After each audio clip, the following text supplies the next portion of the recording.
Bonsoir à tous et bienvenue dans cette nouvelle édition de votre journal local. Voici les titres de ce mercredi 29 mars. La campagne des élections législatives déjà lancée sur la 11e circonscription des Yvelines. Jean-Michel Fourgousse, le maire d'Elancourt et candidat de la droite, a présenté aujourd'hui ses différents axes de campagne. Emploi, éducation et sécurité. Un programme pour tenter de reconquérir une circonscription actuellement détenue par Benoît Hamon, candidat PS à la présidentielle. À Trappes, des habitants s'opposent au projet d'enfouissement partiel de la N10, objet de la discorde avec la mairie, la création de 2 ronds-points à proximité de leur terrain, des ronds-points qu'ils jugent notamment dangereux pour leur sécurité. Enfin, dans ce journal de la biodiversité, à Saint-Cyr-l'École, les fermes de Galie mènent depuis plusieurs mois une étude pour comprendre l'alimentation des abeilles. Objectif, mieux les protéger alors qu'une grande partie de notre alimentation en dépend. Je vous le disais en titre, la campagne présidentielle bat actuellement son plein. En coulisses, les partis s'activent déjà pour le 3e tour, celui des élections législatives, avec en toile de fond la majorité pour le ou la futur président ou présidente. Dans la 11e circonscription des Yvelines, le maire d'Elancourt, Jean-Michel Fourgousse, entend bien retrouver son poste perdu en 2012, au profit d'un certain Benoît Hamon, Wilfried Richie et Patrick Jacques de Dixmude. Lancement officiel de campagne pour le maire d'Elancourt dans la 11e circonscription. Face à la presse en cette fin mars, Jean-Michel Fourgousse a annoncé partir à la reconquête d'un poste occupé de 1993 à 1997, puis de 2002 à 2012. Axes principaux de sa campagne, l'emploi, la sécurité et l'éducation. Voilà, c'est 3 sujets sur lesquels, bien entendu, il y a beaucoup d'arbitrages qui dépendent du national. Donc c'est pour ça que j'y vais. J'ai déjà d'ailleurs un groupe de 150 députés qui s'appelle Génération Entreprise, dont je suis le porte-parole. J'ai écrit déjà 20 propositions, donc bien sûr j'ai envie de les mettre en place, bien entendu. Donc c'est prêt. Si demain je suis député, effectivement ça va vite parce que tout est prêt. Le candidat de la droite et du centre pourrait affronter le sortant Benoît Hamon. Reste à connaître les résultats de l'élection présidentielle dans laquelle ce dernier s'est engagé. En 2012, il l'avait emporté sur cette circonscription qui couvre notamment les communes de Bois d'Arcy, Elancourt-la-Verrière, le Mesnil-Saint-Denis ou encore Trappes, avec 55% des voix. Il est trop dans la triche. Ce garçon, il a la culture de la triche. Sur ses diplômes, sur sa femme, sur son habitation, sur l'emploi. Il a dit qu'il avait fait ça, vous vérifiez, c'est un autre qui l'a fait. Il s'attribue le travail des autres. Bon, c'est compliqué. C'est un garçon qui pose un problème, je trouve, moins de confiance. Également candidat a déjà déclaré dans cette circonscription Luc Miseret, élu communiste d'opposition à Trappes, ou encore Mathilde Androuet, élue Front National au Conseil régional. Et puisque l'on évoque Benoît Hamon, sachez que le candidat à la présidentielle doit faire face au soutien de plusieurs ténors socialistes à son concurrent Emmanuel Macron. Ce matin, c'est Manuel Valls, l'ancien Premier ministre, qui a déclaré qu'il voterait lors du premier tour en faveur du candidat En Marche. Benoît Hamon, lui, connaît du coup actuellement un passage difficile dans sa campagne. Le candidat PS plafonne autour des 10% dans les sondages et appelle au rassemblement avec Jean-Luc Mélenchon. Une réunion d'ailleurs doit se tenir rapidement entre les deux hommes. Écoutez Benoît Hamon à ce propos. Tout le monde sait que par mon projet, tourné vers la 6e République, vers la transition écologique, vers le travail, vers l'augmentation du pouvoir d'achat et la refondation de l'Europe, tout le monde sait que par mon projet à la fois transformateur et sérieux, j'ai une position centrale à gauche et que je suis le seul à pouvoir conjuguer des électorats différents, des radicaux aux plus modérés. À Maurepas, le conseil municipal a voté hier soir le budget primitif 2017, un budget de près de 40 millions d'euros en légère hausse par rapport à l'an passé. Pas de hausse en revanche des impôts locaux et 7 millions d'euros dédiés aux travaux d'investissement. Parmi les projets phares cette année, la modernisation des écoles des Friches, de la Marnière et de l'Agio ou encore de plusieurs équipements culturels et sportifs. Dans le reste de l'actualité locale, le projet d'enfouissement partiel de la N10, déjà contesté à Trappes, alors que la commission d'enquête a remis son rapport favorable il y a quelques semaines au préfet des Yvelines. Des riverains contestent les travaux prévus près de chez eux et la création notamment de 2 ronds-points en entrée et sortie de ville, des ronds-points dangereux pour leur sécurité selon eux. Reportage. Toute cette zone-là, c'est le rond-point. C'est le rond-point. Le rond-point, il est mis dans le champ. Ils ne décolèrent pas. Ces habitants de Trappes s'opposent depuis plusieurs semaines à la création d'un futur rond-point à quelques mètres seulement de leur jardin. Ici, à l'intersection de la Nationale 10 et la route départementale 23. Un projet inscrit dans le cadre de l'enfouissement partiel de la N10, présenté comme une amélioration de l'insertion urbaine par la commune. Ces habitants n'y voient eux que des problèmes. La pollution, le bruit, les accélérations, les coups de klaxon, même les gyrophares de police, de pompiers. C'est intenable, c'est déjà intenable actuellement. Donc le long de Noé, c'est pas possible. Ça va être insupportable. Pour la cinquantaine de riverains concernés, l'enfouissement partiel prévu sur 400 mètres doit être prolongé sur l'axe. De son côté, la mairie qui porte ce projet depuis presque 20 ans n'a pas voulu répondre à nos questions. Le maire ne souhaite pas répondre pour le moment et le fera une fois la déclaration d'utilité publique publiée.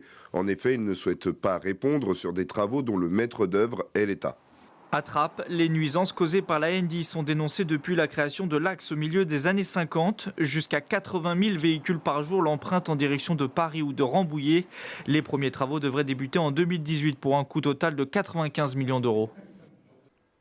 À Versailles, le nouveau centre de protection maternelle et infantile a été officiellement inauguré hier, situé rue Jean Voussel. Cette nouvelle PMI regroupe 3 sites qui étaient précédemment éclatés sur la commune. 2000 enfants devraient en bénéficier. Cette inauguration s'inscrit dans le plan de restructuration des PMI lancé il y a 2 ans par le département des Yvelines. Objectif, moderniser l'offre pour améliorer le service rendu à la population. Écoutez à ce propos la directrice de l'établissement, le docteur Martine Garcin, au micro d'Osman Van. La réunion des PMI a été décidée au niveau politique, dans une politique globale de réduction du nombre de centres de PMI sur le département. Sur la ville de Versailles, il y avait 3 PMI, à Vauban, à Jussieu et à l'Impasse des Gendarmes. Et il a été décidé d'ouvrir un seul centre avec pour but d'élargir les amplitudes horaires de façon qu'on puisse offrir un service tous les jours aux usagers. Et c'est ce qui a été fait depuis le 16 janvier 2017 où nous avons ouvert les portes de ce nouveau centre. Un chiffre alarmant à présent dans l'actualité, 30% des colonies d'abeilles disparaissent chaque année en France en cause les pesticides ou les carences en alimentation. Un constat inquiétant donc, qui a poussé les fermes de Galie à s'engager pour la sauvegarde des abeilles. Depuis septembre, les fermes mènent une étude pour comprendre leur alimentation avec un spécialiste. Reportage de Camille Lambert. Ce sont de véritables ouvrières. Dans un rayon pouvant aller jusqu'à 3 km, une abeille est capable de butiner 500 fleurs par jour. Jean de Chasseval est responsable des ruchers de la ferme de Galie. Après l'hiver, il vérifie l'état des ruches. Voilà, c'est la découverte, première visite de printemps. On regarde ce qui s'est passé pendant l'hiver. On va regarder les réserves qui restent. Il ne reste pas grand-chose dans cette ruche. Mais on constate quand même qu'il y a beaucoup de pollen. Et ça, c'est du jeune pollen qui a été récolté depuis le mois de février. Cette ruche est en bonne santé, mais ce n'est pas le cas partout. Chaque année, 30% des colonies d'abeilles disparaissent. En cause, les pesticides, les maladies, mais aussi le manque de nourriture. Depuis septembre 2016, les fermes de Galie mènent une étude avec le docteur Kim Nguyen, spécialiste des abeilles. Une colonie d'abeilles, c'est 50 000 abeilles. Elles vont collecter plus de 4 milliards d'échantillons dans leur environnement sur 700 hectares. Elles vont ramener tout ça à l'intérieur de la ruche et nous allons analyser, donc collecter tout cela et analyser ça en laboratoire. En fonction des résultats qu'on a obtenus, on peut vous dire, voilà, il y a des pesticides, quelles sont les mesures qu'on peut prendre avec les agriculteurs pour limiter l'utilisation des pesticides. On a retrouvé les carences alimentaires, qu'est-ce qu'on peut faire? Eh bien, on fait des plantations avec les citoyens, comme ici, on va le faire ici notamment. Des plantations pour nourrir les abeilles en période creuse. Les fermes de Galie sensibilisent le public à privilégier les plantes qui fleurissent à différents moments. Céanotes, bruyères ou myosotis. Elles vont aller dans le jardin de chacun, sur le balcon, pour pouvoir butiner ces plantes mellifères qui doivent fleurir du début de la saison, mais aussi jusqu'à la fin de l'automne. Nourrir les abeilles pour qu'elles puissent nous nourrir, un cycle vertueux. Le résultat de l'étude sera connu fin 2017. C'est la première de ce type en Île-de-France. C'est un marché estimé à près de 2 milliards d'euros et qui ne connaît pas la crise. Le café a été mis à l'honneur récemment. Le comité français du café a organisé 2 journées d'animation et de découverte. L'événement a fédéré 300 torréfacteurs du territoire et parmi eux, la boutique Saveur des Comptoirs à Voisins-le-Bretonneux. L'occasion, vous allez le voir, de déguster un excellent café froid avec ce reportage de Nicolas Dandry. Le café en fête dans la boutique Saveur des Comptoirs d'Amérique latine, d'Afrique ou d'Asie, une quinzaine de grands crus vendus dans ce magasin. Pour les journées du café, une préparation à l'eau froide est proposée à la dégustation, une curiosité appréciée.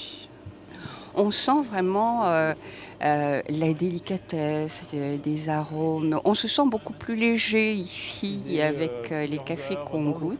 C'est une boisson très désaltérante et on conçoit qu'on puisse boire ça toute la journée par grosse chaleur. Et c'est la première fois que je bois en fait un café froid, c'est-à-dire c'est pas un café chaud qui a refroidi froid, c'est un café infusé à froid. Et c'est une autre sensation. À l'honneur, une variété de café indonésien de Sulawesi. Les grains sont d'abord moulus, versés à l'intérieur d'une cafetière puis infusés. Ces journées du café sont organisées par un regroupement de torréfacteurs français. Occasion pour Thomas Jouvenot de faire découvrir les secrets de son métier. En fait, on utilise pour ça une machine qui va apporter les grains en température jusqu'à 200 degrés à l'intérieur du tambour. Cette montée va être progressive et on va passer par différentes phases chimiques. Et c'est vraiment la torréfaction qui va permettre de développer toutes ces saveurs et tous ces arômes. Rendez-vous l'année prochaine pour une nouvelle édition des Journées du café afin d'éveiller nos papilles gustatives.